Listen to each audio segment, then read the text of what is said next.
भाई मैं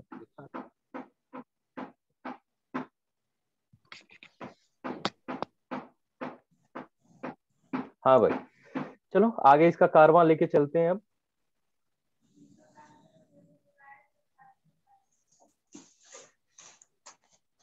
अच्छा, ये आप एक जगह नोट कर लीजिएगा बेटा, ये जब भी आपको कॉस्ट के बारे में पूछेगा, वॉइस आ रही है बेटा मेरी?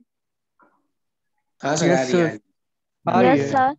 हाँ ठीक है। Yes sir. जब भी आपको पूछेगा कि कॉस्ट को डिफाइन करो, तो आपको यहाँ पे एक फॉर्मूला भी डिफाइन करना रहेगा कि C is equal to F multiplied by Q. कि ये कॉस्ट जो होता है वो सीधे तौर पे आपका क्वांटिटी से रिलेटेड होता है, यानी क्वांटिटी जितना चेंज होगा उतना ही आपका कॉस्ट भी चेंज हो जाएगा। तो cost is a function, cost has a functional relation with the quantity. लागत का उत्पादन से सीधा संबंध होता है ना? तो आप इस फॉर्मूले को देखो, कितना सही रहेगा कि ये चीज आप फॉर्मूला बताओगे और नीचे 3 लाइन लिखोगे, 5 लाइन आपका ऐसे ही हो जाएगा, ठीक है ना? तो जब भी आपको कॉस्ट को डिफाइन करना रहेगा तो इस चीज को जरूर लिखिएगा, cost is equal to function of quantity.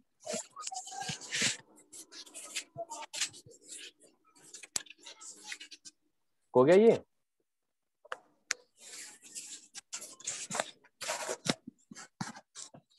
अभी नहीं सर सर। हो गया। यस सर, स्क्रीनशॉट लीजिए। सर लोग स्क्रीनशॉट ले रहे हैं।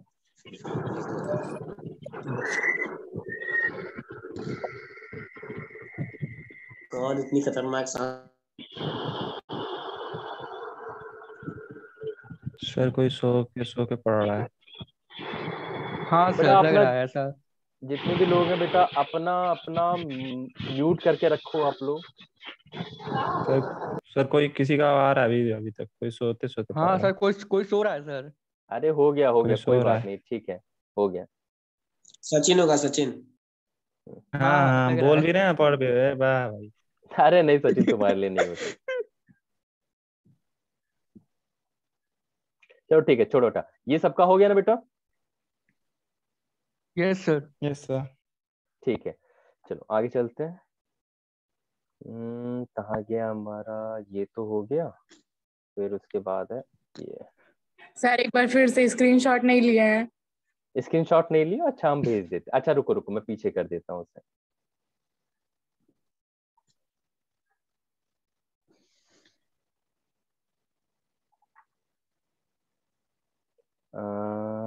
कहाँ गया ये? हम्म, ठीक है, यही था ना? Yes sir. यस सर हो गया। ठीक है, ठीक है।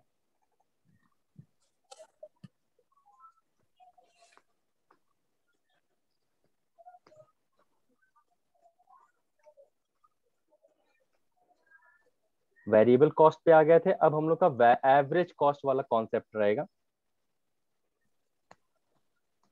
हाँ बेटा, ये रहा, अब एवरेज कॉस्ट हेडिंग डालिएगा। अच्छा ये बताओ, एवरेज कॉस्ट का मतलब क्या होता है, कोई मुझे बताएगा? अपनी स्क्रीन पे आप बेटा कॉस्ट इसे ऑफ जूम कर पर सकते यूनिट हो। प्रोडक्शन।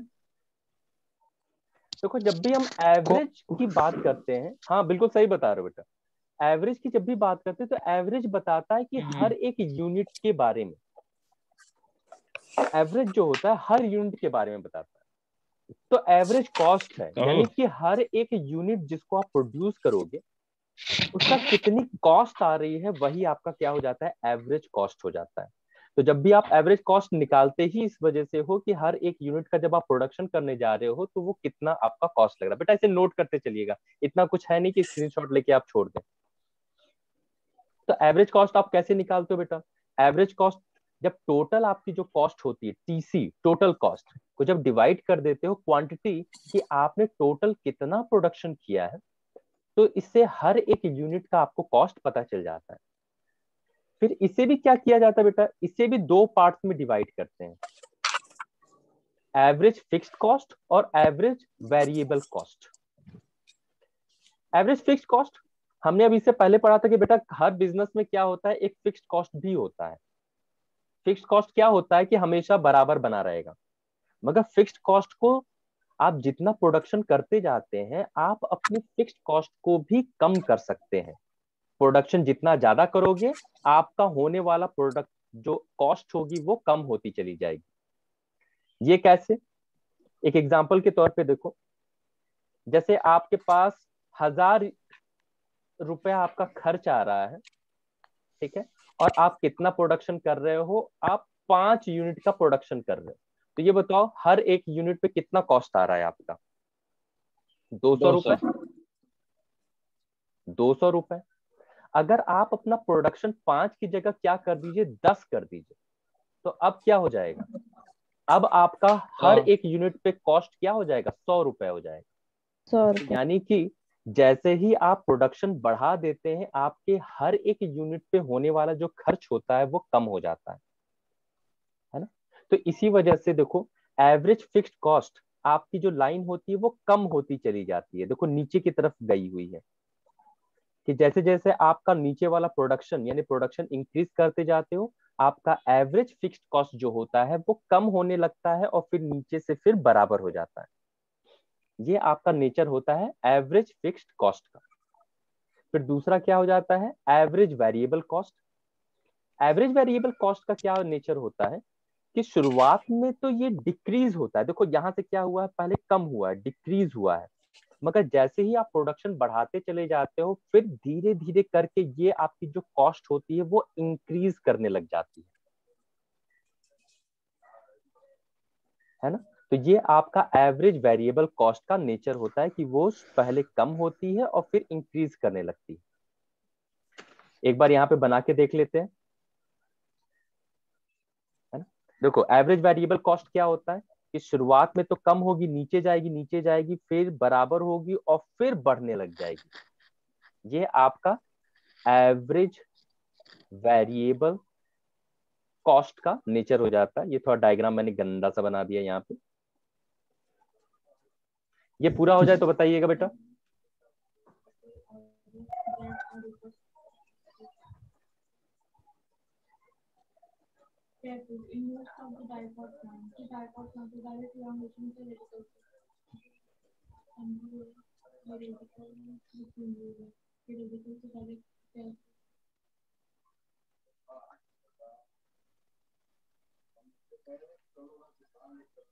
हेलो सर, वीडियो नहीं दिखाई दे रहा है।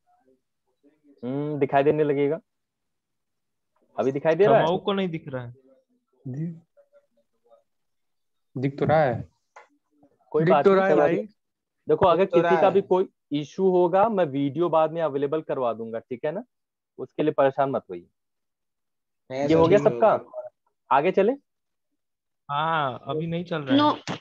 नो सर रुक जाइए थोड़ी देर। नो सर हाँ अभी हाँ नहीं। हाँ, अच्छा अच्छा अच्छा, ठीक ठीक, मैं रुका हुआ हूँ, आराम से कर लीजिए। कोचिंग खुला है क्या?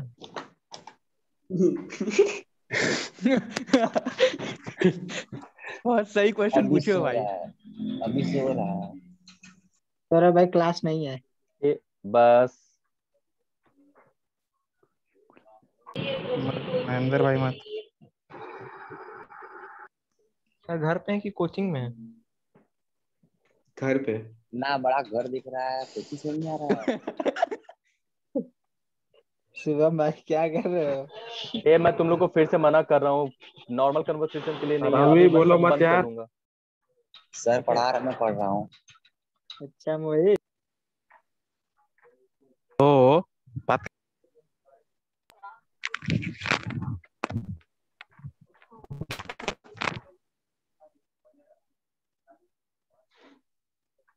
हो गया बेटा सबका?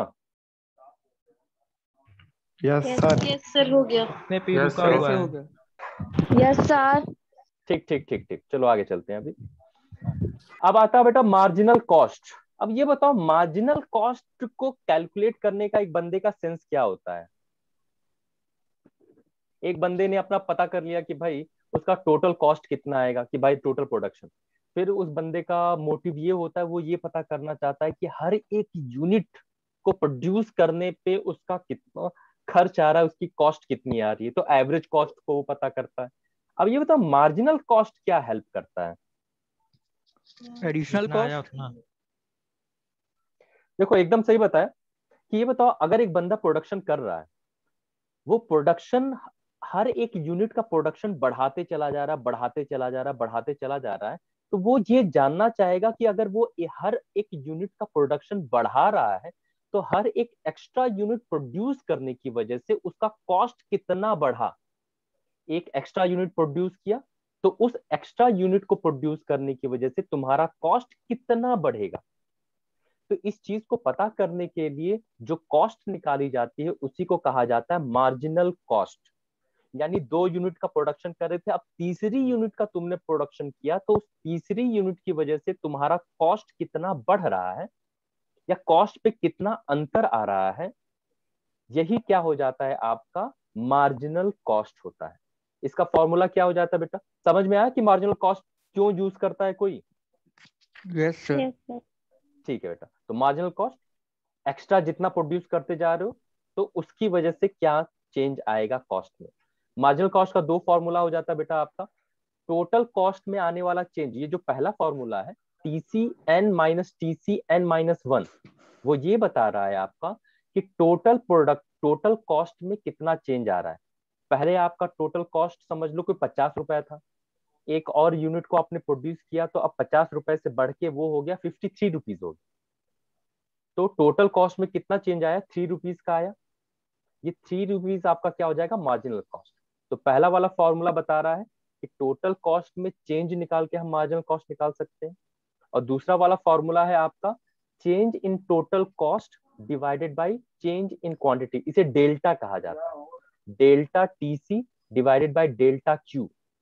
डेल्टा बताता है बेटा होने वाला चेंज, पहले क्या था और अभी क्या हो गया है। ठीक है, इसे डेल्टा से हम रिप्रेजेंट करते हैं। ये हो नोट डाउन कर लीजिएगा तो बताइएगा बेटा।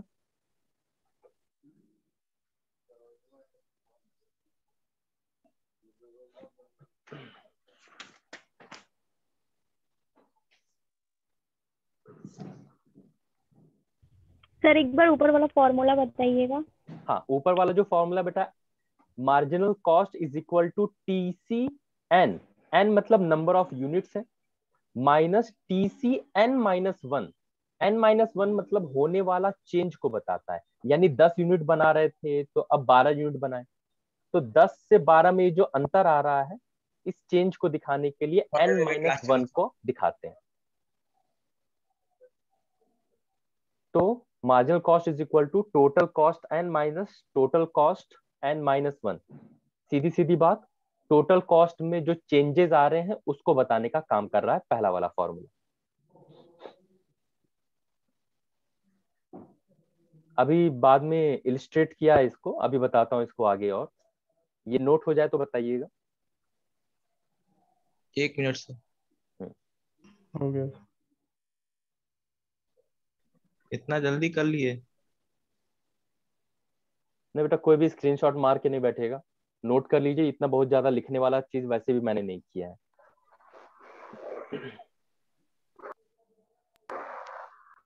अभी सर चेक करेंगे।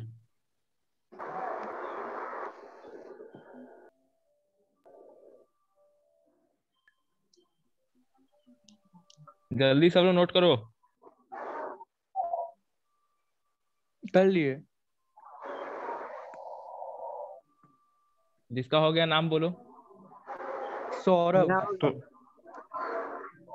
मीनाक्षी।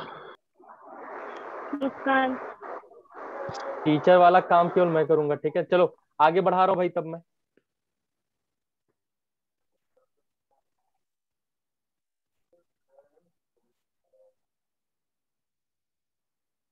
एक मिनट, नोट मत करने लगना भाई, ये तुम लोग का इलास्टिसिटी वाले का आ गया। अरे सर एक मिनट पन्ना बदल लें। सर अब तो नोट कर लिया, अब क्या करें? इतनी जल्दी हुई? वाह। हाँ बेटा, ये रहा उसके आगे का डायग्राम आपका। अब मार्जिनल कॉस्ट को कैसे दिखाते हो? मार्जिनल कॉस्ट को दिखाने के लिए आपको यूनिट बताने पड़ेंगे और टोटल कॉस्ट बताना पड़ेगा। टोटल कॉस्ट ऐसा नहीं कि आपको यहीं से रटोगे, बस ये है कि थोड़ा इंक्रीजिंग वे में आपको लिखना रहेगा। अब देखो मार्जिनल कॉस्ट कैसे निकलता है। टोटल कॉस्ट में देखो हर एक एक्स्ट्रा यूनिट प्रोड्यूस करने की वजह से टोटल कॉस्ट में आने वाला चेंज ही आपका मार्जिनल कॉस्ट कहलाता है। फिर से समझिएगा, हर एक एक्स्ट्रा यूनिट प्रोड्यूस करने की वजह से टोटल कॉस्ट में आने वाला चेंज, देखो एक यूनिट प्रोड्यूस कर रहे थे, एक यूनिट से अब तुम दूसरे यूनिट को प्रोड्यूस किए तो तुम्हारा टोटल कॉस्ट 60 से बढ़ के क्या हो गया, 70 हो गया। तो तुम्हारा चेंज कितना आया टोटल कॉस्ट में, 60 से 70 पे गए तो 10 का चेंज आया। तो ये जो चेंज है 10 रुपए का, यही आपका क्या हो जा रहा है, मार्जिनल कॉस्ट। फिर आप क्या कर रहे हो, 2 यूनिट से तीसरे यूनिट पे आए, एक एक्स्ट्रा यूनिट आपने प्रोड्यूस किया, आपका कॉस्ट 6 रुपए से बढ़ गया। टोटल कॉस्ट में कितने का चेंज आ रहा है, 6 रुपए का आ रहा है, 6 रुपीज का आ रहा है, यही आपका क्या हो जाएगा, मार्जिनल कॉस्ट हो जाएगा। तो वही आपका जो सबसे पहला फॉर्मूला था, हर एक एडिशनल यूनिट को प्रोड्यूस करने में टोटल कॉस्ट में आने वाला चेंज ही आपका मार्जिनल कॉस्ट होता है। ये भी आपका कैसे बनेगा बेटा, ये भी आपका यू शेप का ही बनेगा, शुरुआत में डिक्रीज करेगा और फिर बाद में इंक्रीज करने लगेगा। ये आपका मार्जिनल कॉस्ट का डायग्राम हो जाएगा।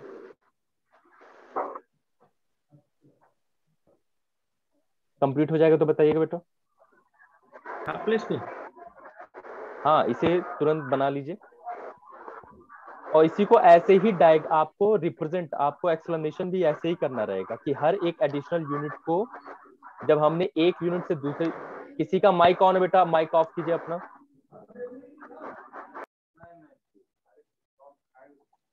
हाँ, जब भी आप एक्सप्लेनेशन भी इसका कैसे होगा, जैसे ही हम एक यूनिट से दूसरी यूनिट को प्रोड्यूस कर रहे हैं तो 60 के बजाय फिर हमारा कॉस्ट 70 हो गया है। ये जो 10 रुपीज का डिफरेंस आ रहा है, 10 रुपया, यही 10 रुपया क्या है, आपका मार्जिनल कॉस्ट है। एक्सप्लेनेशन भी ऐसे ही करेगी और डायग्राम पे भी इसे एक्सप्लेन करेगी।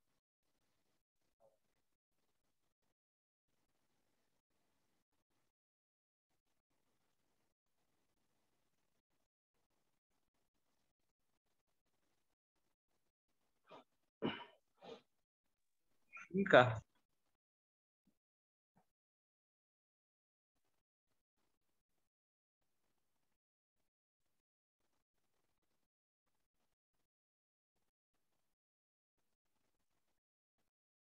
कंप्लीट हो जाएगा ये आपके नंबर्स वाला और डायग्राम। सर इसमें फिक्स कॉस्ट और वेरिएबल कॉस्ट दोनों ऐड करके रहता है। हाँ, टोटल कॉस्ट कैसे निकलेगा, टोटल कॉस्ट बिना फिक्स्ड कॉस्ट और वेरिएबल कॉस्ट को शामिल किए टोटल कॉस्ट नहीं निकल सकती है ना बेटा। तो जहां हर कहीं जहां पे भी टोटल कॉस्ट लिखा हुआ है, इसका मतलब वो Yes, फिक्स्ड कॉस्ट भी उसमें शामिल है और उसमें वेरिएबल कॉस्ट भी शामिल है आपका, ठीक है ना।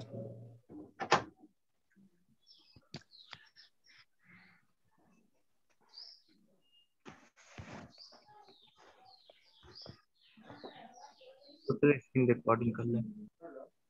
तो नीचे वाला भी नोट्स करना है। अभी नीचे वाला बताता हूँ, अभी क्यों यहीं तक रखिएगा, जो शेड्यूल दिया हुआ है और जो डायग्राम दिया हुआ है, बस इन्हीं दोनों का भी हो जाएगा तो बताइएगा।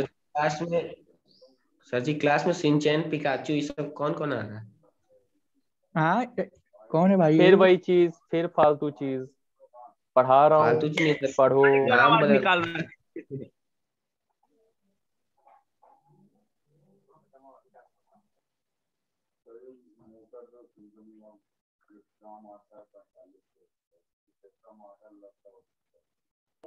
सर कहाँ गए हैं? हाँ, दिख रहा हूँ कि नहीं दिख रहा हूँ? नहीं अब हो दिख गए नहीं, अभी दिखने लगे। अब दिखने अरे लगे गायब हैं। हो गए, अच्छा गायब हो गए। ठीक है, ऐसा अब तुम लोग कर रहे हो ना कि अब मुझे कोचिंग के एप्लीकेशन से पढ़ाना पड़ेगा जिससे बच्चों की आवाज आती ही नहीं है, बस टीचर जो बताते जाएगा बस वही चीज। तो अब यही चाह रहे हो तो कल से उसी पे पढ़ाएंगे। नहीं सर, नहीं नहीं सर, सर, जो गलत बात है, हम नहीं लोग नहीं नहीं की नहीं आवाज नहीं जाता नहीं रहेगा। नहीं नहीं सर, नहीं सर। नहीं नहीं नहीं नहीं तो नहीं इसीलिए नहीं, ऐसा इसीलिए नहीं कह हो रहा हूँ, सकता। इसीलिए कह रहा हूँ नॉर्मली अच्छे तरीके से पढ़िए कि आपको कोई डाउट हो तो आप पूछ भी पाए, ठीक है ना। इसी वजह से इससे पढ़ा रहा हूँ। चलो, जैसे आई ये होप सौरभ है। कि ये सबका हो गया होगा। अब आते हैं long run average cost. Long run average cost ऐसा समझो कि एक लॉन्ग रन कैसे बनता है। जब आप शॉर्ट रन को ऐड करोगे तभी तो कई सारे शॉर्ट रन मिलके लॉन्ग रन बनते हैं। जैसे एक साल की बात करोगे तो 12 महीने होते, जब सारे 12 महीनों को आप ऐड करोगे तब जाके 1 साल होता है। उसी तरह जब हम लॉन्ग रन की बात करते हैं बेटा, तो कई सारे जब शॉर्ट रन होते हैं, शॉर्ट रन को जब ऐड करते हो तब जाके होता है आपका लॉन्ग रन बनता है। बिल्कुल उसी पे है आपका लॉन्ग रन एवरेज कॉस्ट का concept. Long run average cost का फॉर्मूला बिल्कुल वैसे ही रहेगा, long run total cost divided by quantity. मगर ये बनता कैसे, फॉर्मूला आप इसे बना के कैसे दिखाओगे? देखो कई छोटे छोटे, देखो SAC लिखा हुआ है, शॉर्ट रन एवरेज कॉस्ट। आप क्या करते हो, छोटे छोटे कई शॉर्ट रन एवरेज कॉस्ट बनाते हो, छोटे छोटे कई शॉर्ट रन एवरेज कॉस्ट बनाते हो, और इसका जो सबसे निचला पॉइंट होता है, सबसे मिनिमम पॉइंट होते हैं, इन सभी मिनिमम पॉइंट को जब आप ऐड कर देते हो, ज्वाइंट कर देते हो, तो एक यू शेप बन के आता है, और वही आपका क्या हो जाता है, लॉन्ग टर्म आपका एवरेज कॉस्ट। फिर से मैं बना के दिखाता हूं यहाँ पे, ठीक है ना, 1 मिनट, है ना, ध्यान दीजिएगा कि कैसे बनेगा। पहले क्या करते हैं, आप शॉर्ट रन बनाते हो, आप कई सारे शॉर्ट रन वाले यू शेप आपके बनेंगे, है ना, ये आपके शॉर्ट ड्यूरेशन के कई आपके कॉस्ट कर्व बन गए। अब आप लॉन्ग टर्म में क्या करते हो, इनके सबसे बेस्ट ऑप्शन के लिए फिर सबसे जो मिनिमम ऑप्शन है ना, इन मिनिमम ऑप्शंस को ऐड करते जाते हो, और अब जाके आपका क्या बनता है, एक लॉन्ग रन का यू शेप का कर्व बनता है, और ये आपका लॉन्ग टर्म एवरेज कॉस्ट हो जाता है। ठीक है ना, बस इसी तरह आपको डिफाइन कर देना है लॉन्ग टर्म एवरेज कॉस्ट को। ठीक है ना सर, बेस लाइन।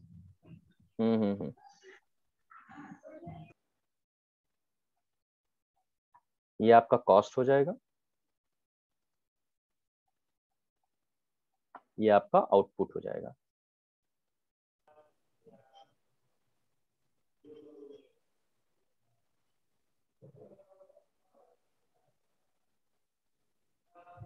रहने दीजिए सर, समझ गए।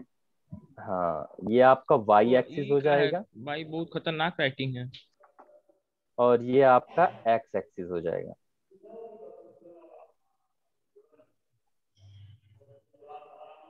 ये आपका 0। ठीक है, इसे मैं यहाँ पे दिखा देता। ठीक है ना, यहाँ पे इसे लिख दीजिएगा SAC1, SAC2, SAC3, यानी short run average cost 1, short run average cost 2, short run average cost 3, इस तरह से 3-4 बना के सबको ज्वाइन कर देना, लॉन्ग टर्म एवरेज कॉस्ट हो जाएगा। ज्यादा कॉम्प्लिकेटेड में मत जाइएगा बेटा, बुक में जब जाओगे तो ये लॉन्ग टर्म एवरेज कॉस्ट को थोड़ा कॉम्प्लिकेटेड किया, तो इतना ज्यादा कॉम्प्लिकेटेड करके नहीं पढ़ना है इसको, जितना बताया है बस इतना डायग्राम बना देना है, इसी चीज को एक्सप्लेन कर देना है। ठीक है ना,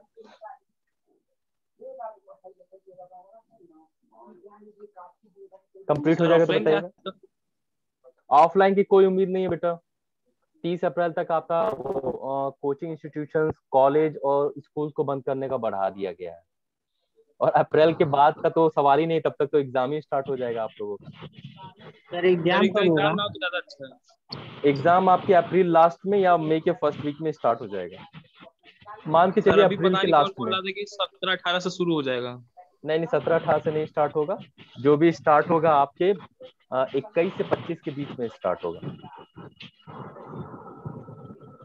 वो भी डिपेंड करता है कि अगर कल परसों में अगर टाइम टेबल आ गया तो, कल परसों में टाइम टेबल नहीं आएगा तो फिर अप्रैल के लास्ट में या तो मई के फर्स्ट वीक में जाएगा। फिर सर 30 तक तो लॉकडाउन हो गया है। ओ गॉड, काश पेपर ना हो। ठीक है बेटा, तो यहाँ पे आपका कॉस्ट, ओए सुनो, यहाँ पे आपका कॉस्ट का चैप्टर कंप्लीट हो रहा है। ठीक है ना, ओके, कॉस्ट कंप्लीट हो गया, कल आपका स्टैट्स पढ़ाएंगे। ठीक है ना, यस सर।